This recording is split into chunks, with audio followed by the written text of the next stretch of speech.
Presenting the award is PMPC President and overall Chairman of the 39th Star Awards for Movies, Rodel Fernando, Miss Baby Go, and Mayor Marcos Mamay of Lunungan, Lanao del Norte.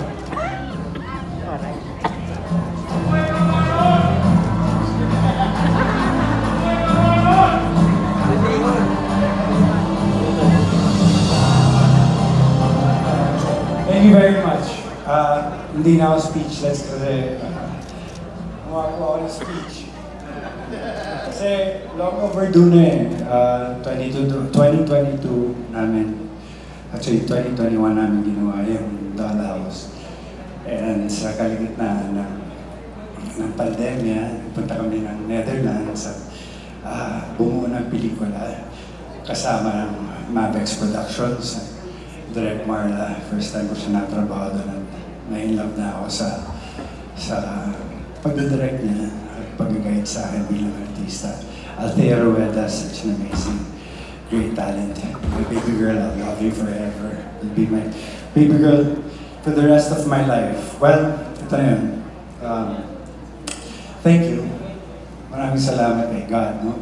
For His unending grace and for blessing me with the talent and opportunities to pursue my passion.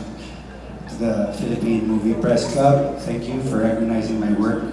This is an honor I will treasure forever. To my family, especially my wife, Jamie, my rock and my guiding light. You are my greatest inspiration. Thank you for standing by me through every high and low. To my friends and colleagues who have supported me unconditionally, your belief in me has been my fuel.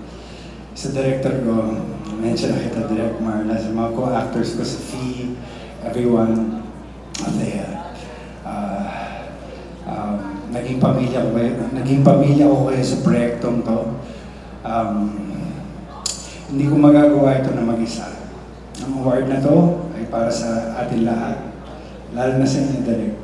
Sa lahat sa amin, kinadirect Ma'am Onay, people behind the scenes, lahat ng teamwork natin. I owe it all to you guys. So maraming salamat sa inyong husay at dedikasyon. Sa mga taga-suporta, kayo ang dahilan kung bakit tuloy-tuloy pa rin ako. Salamat sa walang sawang suporta. Sa pagmamahal at sa pag-intindi sa lahat ng pinagdaanan ko. Thank you, Lord, nandito pa rin ako at sobrang mahal na mahal ko talaga itong industriya natin, itong pag-arte. At lalo na ngayon na nag-i-improve na rin, no? I'm maturing to be, like God is preparing me, has been preparing me to be the best version of myself. And I'm so grateful na lately yung mga katrabaho ko, nakikita ko yung paghihila nila sa akin pangat. Sa bawat proyektong ginagawa ko ngayon sa Star Creatives, sa kapamilya. Maraming salamat sa inyo. Nawala tuloy. Kaunti na lang. Buti wala, tumigil yung sumigaw.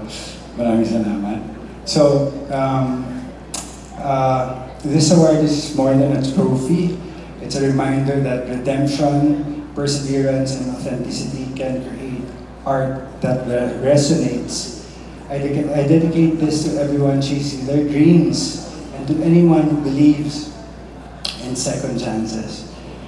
I'm so grateful sa press. You've been so kind to me. Bata pa lang ako. Yeah. Andun na kayo. Nagsimula pa lang ako kayo. Probably 12, 13, Mamalayo, Sumalangit. Paluluwa mo, I love you so much. I miss you. Charmel, everyone na nakasubaybay sa aking buhay. Pumapasyal pa nga kayo sa bahay ko noon. Di ba, natatandaan yung 1997, luma ako ng tao. So, let's continue telling stories that inspire, heal, and bring us closer to one another. Muli, maraming salamat sa PMPC. Good night. God bless. Thank you so much. Gusto ko lang itagdag na sa mga blessings na dumarating, mas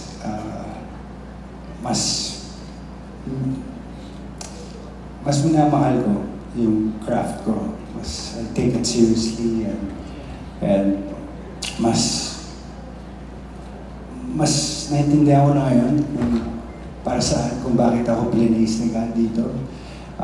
Isipin nyo, noon, bulakbol, mga bababae, at kung ano-ano mga bisyo. Pero ngayon, lahat ng iniipon ko at nakuha ko sa trabaho to ay, ayun, nabubuhay ko na yung mga anak ko. Kaya sobrang laking pasasalamat ko talaga sa industry.